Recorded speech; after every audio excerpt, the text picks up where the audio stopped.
You're listening to the VA Claims Authority. I'm Gary, Air Force veteran, VA disability claims strategist, and the guy who got denied, fought back, and won. I'm here to make sure the VA doesn't leave you behind. Whether you're filing your first claim or fighting your fifth appeal, this is your briefing. Let's get into it. Most first VA claims are denied, not because your condition isn't real, but because the paperwork arrives missing the pieces the examiner needs to say service-connected. That's the ugly truth. Today I'm going to change that for you.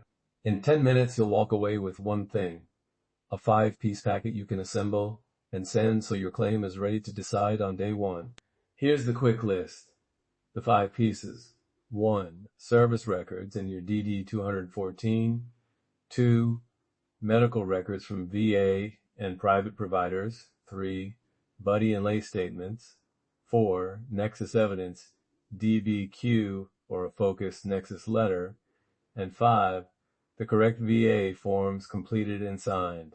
Now let's unpack each item so you know exactly what to request, what to write, and what to check before you hit submit. Section 1, Service Records and Medical Records. Start with your DD 214 and Service Treatment Records, STRs, and any personnel files like ERBs or OERs that note in-service events. Request copies from the NPRC right away online or via va.gov. Put that request in motion before you file. Why? Because the examiner needs documented in-service events, entries showing injury, complaints, treatments, or MOS duties that create a nexus.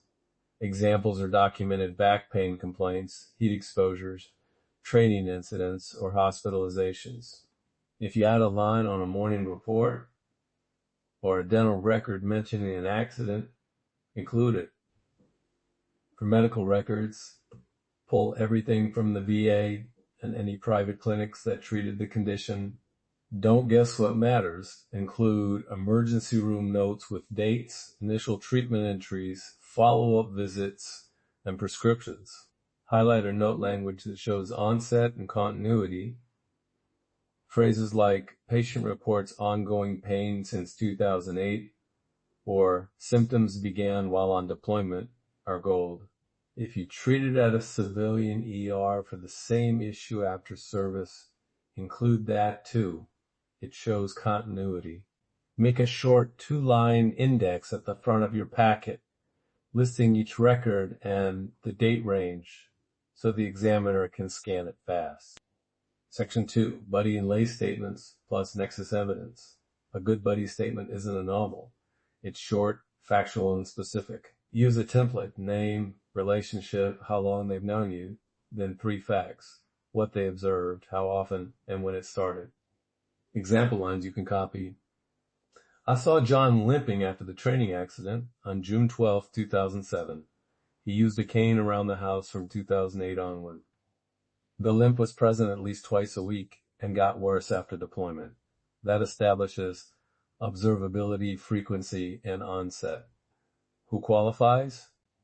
Spouses, co-workers, shipmates, squad leaders, anyone who can confirm you exhibited symptoms. Now, nexus evidence. If your service records and treatment notes don't explicitly tie the injury to service, you need medical opinion. For many claims, a DBQ filled by a VA clinician at CNP is enough, but a strong private nexus letter can help when the link is complex. If you pay for a private nexus letter, make sure the doctor answers the key question directly. Is it at least as likely as not, 50% or greater probability, that the veteran's current condition is related to the in-service event or disease? Ask them to cite objective findings and explain their reasoning. Red flags. A letter that's only sympathetic or lacks clinical rationale will be ignored.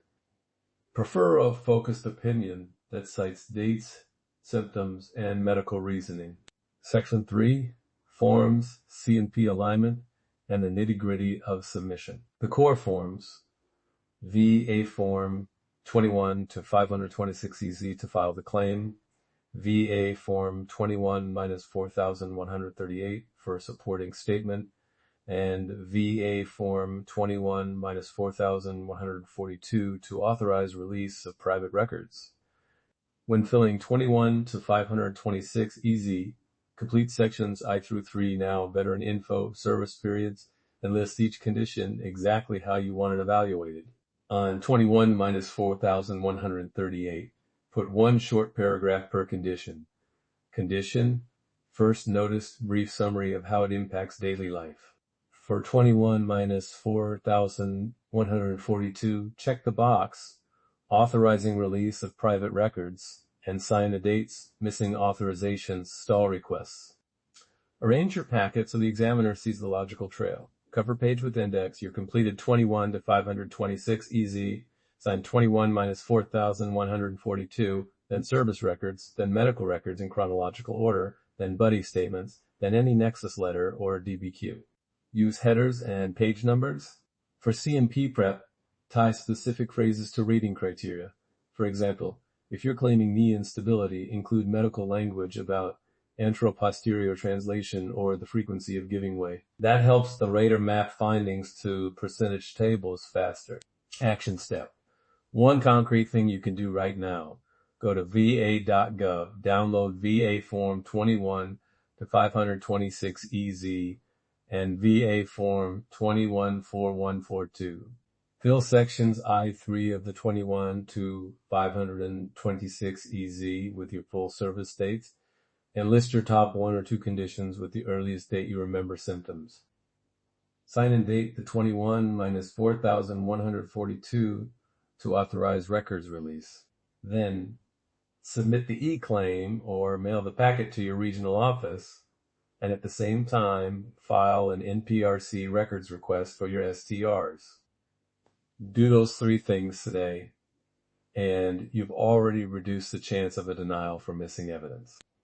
If you want the one-page packet checklist and buddy statement template I mentioned, visit VAClaimsAuthority.com.